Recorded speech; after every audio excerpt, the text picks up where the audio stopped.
Today we have iPhone 11 rear camera lens replacement. The device I have only has a small crack. If yours has a larger crack or a hole and there's a bunch of dust, more than likely you'll have to replace the camera assembly itself. So if you're watching this ahead of time, it's not a bad idea to order a camera, and then if you don't need it, return it. But rather have it and not need it than the other way around. Some of the tools we're going to need in no particular order are a Pentalobe, a Philips, a Y000. A great place to get them from is iFixit. Once again, Y000. The 00 is maybe a little bit too big. An opening tool, a nylon spudger, iSesamo. I'm going to backtrace for just a sec, but iSesamo has a great one. It's thin enough but sturdy enough at the same time. I've seen some of them that are a little bit too thin and flimsy. A nylon spudger, a set of tweezers, a pointed razor blade so we can remove the adhesive residue from the camera lens, a magnetic mat for our screw placement, this isn't an alcohol wipe, but I have alcohol, isopropyl alcohol. You want 90 to 1 or 99. Stay away from 70. So once again, 91 or 99. Do not use 70. You can damage your board if you get any on it, potentially. That's your risk. I stay with 91 or 99. I use 99.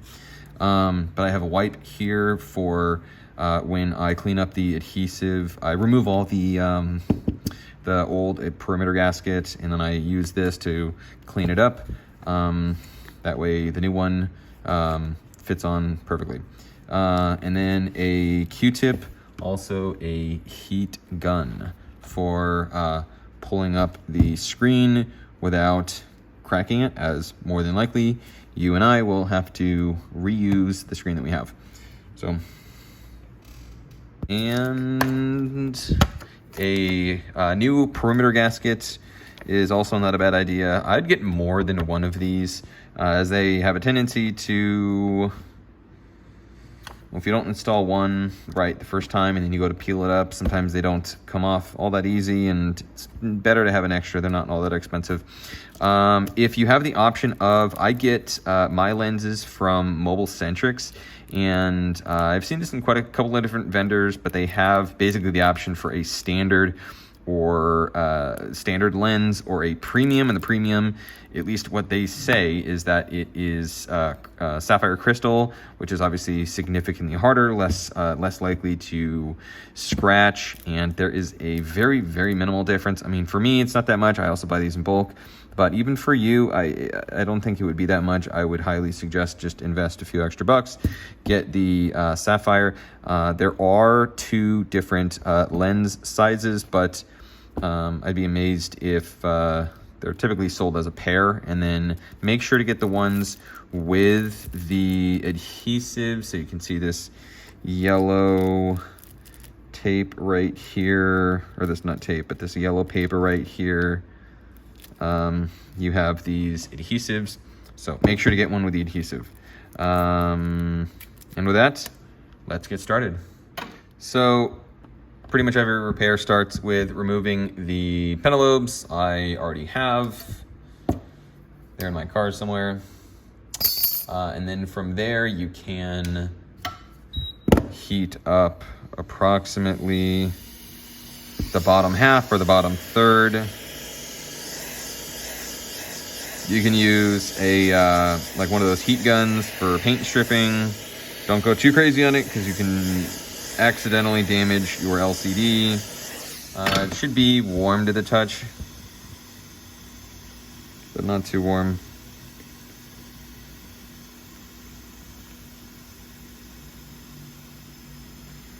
At least the technique that I have is you have your opening tool,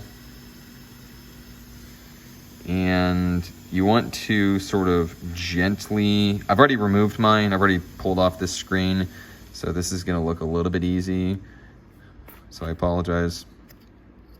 But what you want to do is ideally start in the center, because depending on how good your adhesive is, if has a less likely to crack the screen or the glass. Your opening tool doesn't need to be more than, from my fingernail out. A technique that I also have is to twist. So if you don't like the cutting motion, you also want to make sure to avoid the flexes. So if you don't like the cutting motion, some people, can accidentally sever your screen. Even though you don't crack the glass, you can, still end up needing to replace it, which is obviously bad. So, and once again, I took this off way too easily, but you're gonna have to get past, let me turn off the focus log. There are 1, 2, and 3 brackets that anchor into the screen. Usually what I do is or at least the best way is to sort of push down and then sort of wiggle it out. So down and to the right. And then as you can see, it folds out this way. Next, I'm gonna remove all my screws. Make sure not to remove the battery. Make sure not to disconnect any of your flexes.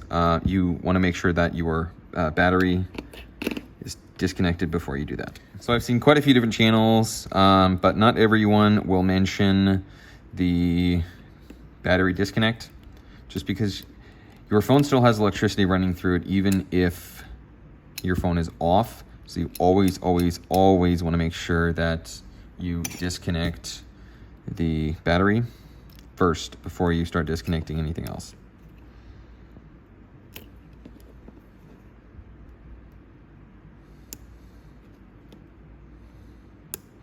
There's a little shelf. Normally I use my fingernail, but there's a little shelf in front of the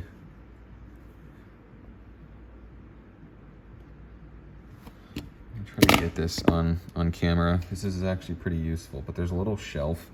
You'll notice there's about that much room. So you have about that much. By all means, use a little bit of force, but I don't know. It's somewhere toe the line between babying it and using too much force. But that's one of the reasons that I forgot to mention this. I'll make a note about it when I edit the video, but use a nylon spudger. Try to avoid using metal. From here, take our Phillips.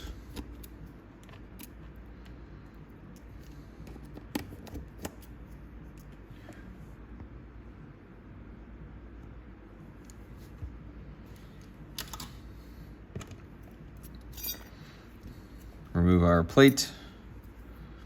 And at this point, lift up on your camera.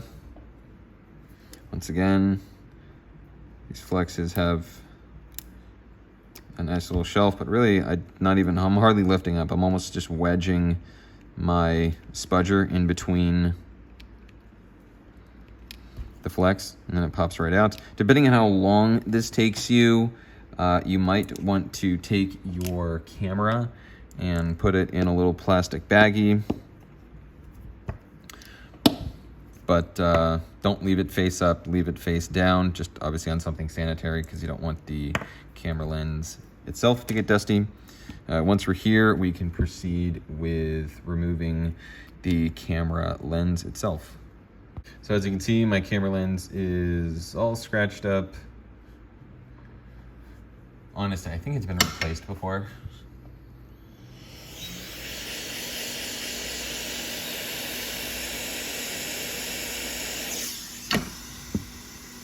Find out how easy this is to remove.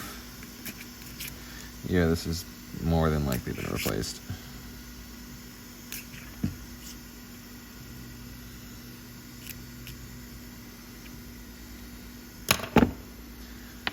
Take our razor.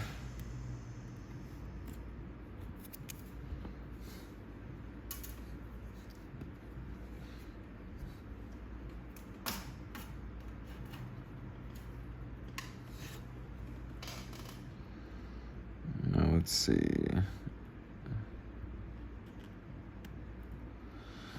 Yeah, it's been replaced. All right, no biggie.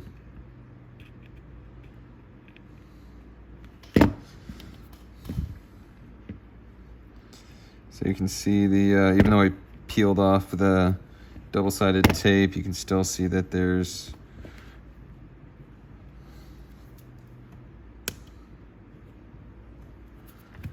a bit of debris, residue or whatever. It's still coming off. I make a couple of passes, and then I'll take a Q-tip.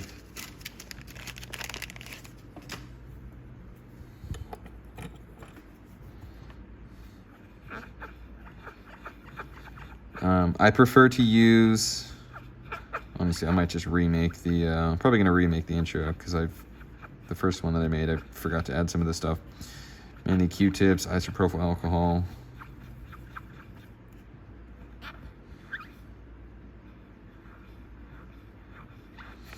There we go.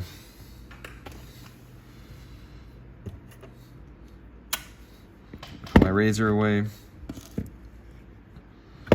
So the bottom lens is the wide angle. If you end up putting this sort of fatter lens there, you're just not, you sort of defeats the purpose of having a wide angle lens. So make sure you're installing the right lens. Also, make sure that you're installing it the right way up. It may seem obvious now, but there are two sides. I mean, technically the bit in the middle is clear, but on the outside, I mean, there's a coating.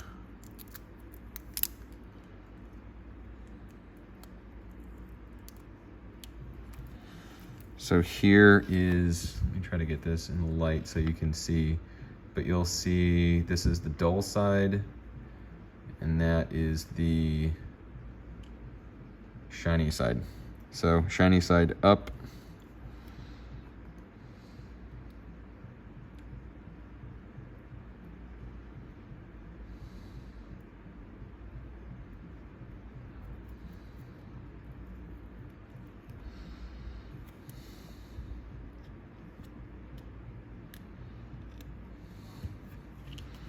Here we go. I'm going to set aside my lenses. Now the next step, you want to make sure to wipe down your outside lens. And the reason being is you want to sort of hold it up to a white piece of paper or just something white. That way you can see if there are any specks of dust. If you see any specks of dust, make sure that it's not on the outside. If it's on the inside, get a Q-tip of some sort and just clean it out. Make sure there's no dust on either lens. And then at that point, you can drop your camera back in.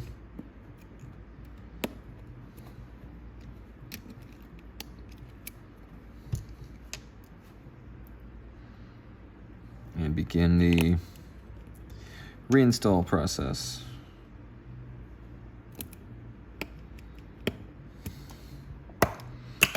Now at this point, I'm going to proceed with removing the rest of this adhesive before I apply a new one. You don't need me to record that, so I'm going to jump ahead. And I'm a bit anal retentive, but I like to take an alcohol pad and clean up the inside as much as I can. It helps with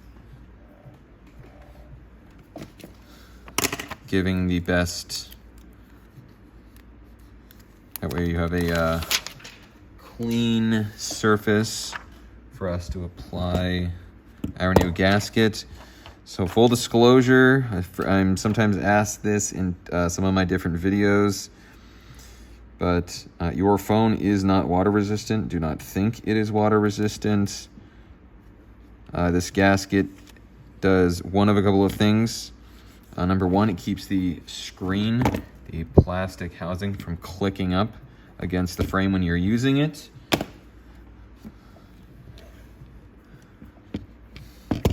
I used to not install these a long time ago, and if a lot of it would come up in the center, I would get complaints. Maybe not complaints, but customers would call me back and they would say, my screen is tapping, why is it doing that? It didn't used to do that before.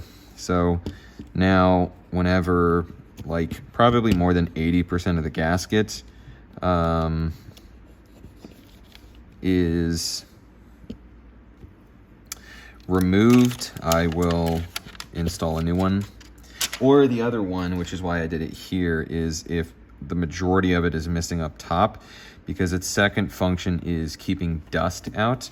I have seen shops that will not install a gasket, and then dust will get in and essentially get all over the infrared or dot projector or front camera, and then their Face ID stops working. And unlike the rear camera or the battery or a bunch of other components, you cannot replace the front-facing camera assembly, or else you lose Face ID functionality. So you want to make sure that you have a gasket up here.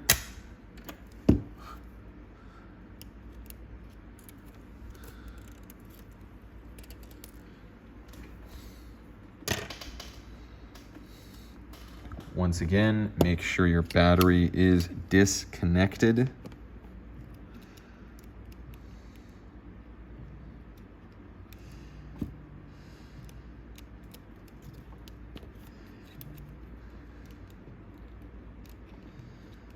You're seeing me struggle with this. There we go.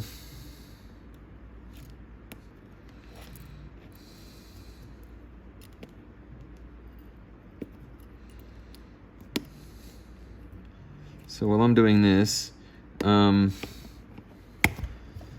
am still a relatively brand new channel. You can probably tell by my low subscriber count.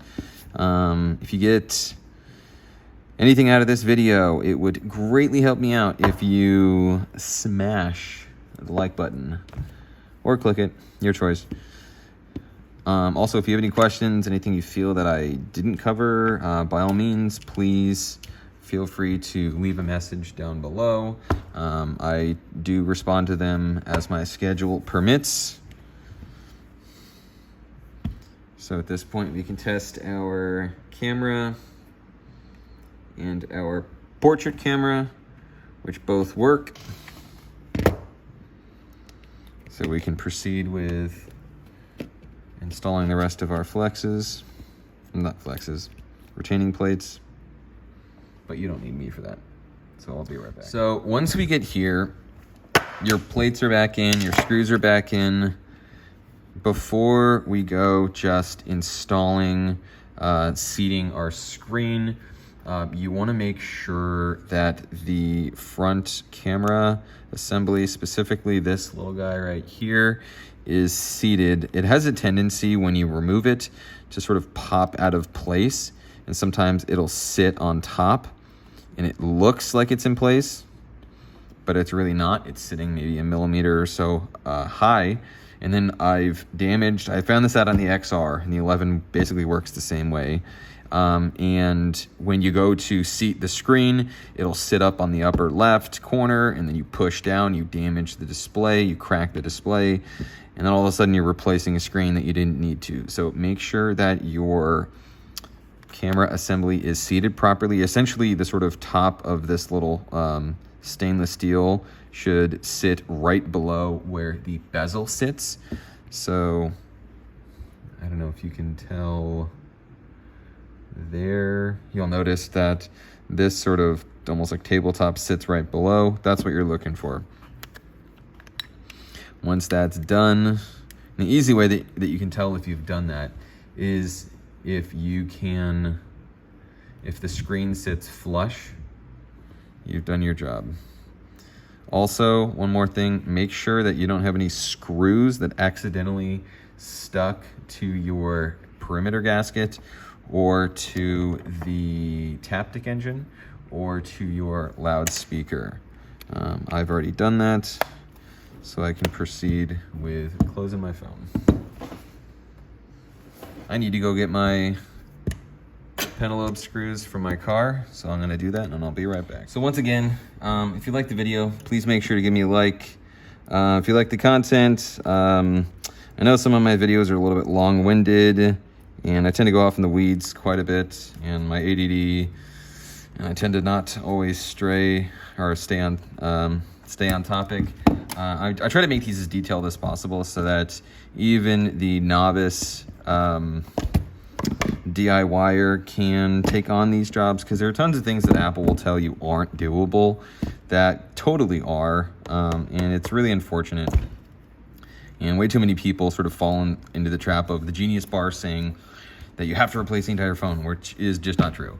So I hope you enjoyed the video. Thank you so much for watching, and I'll see you next time.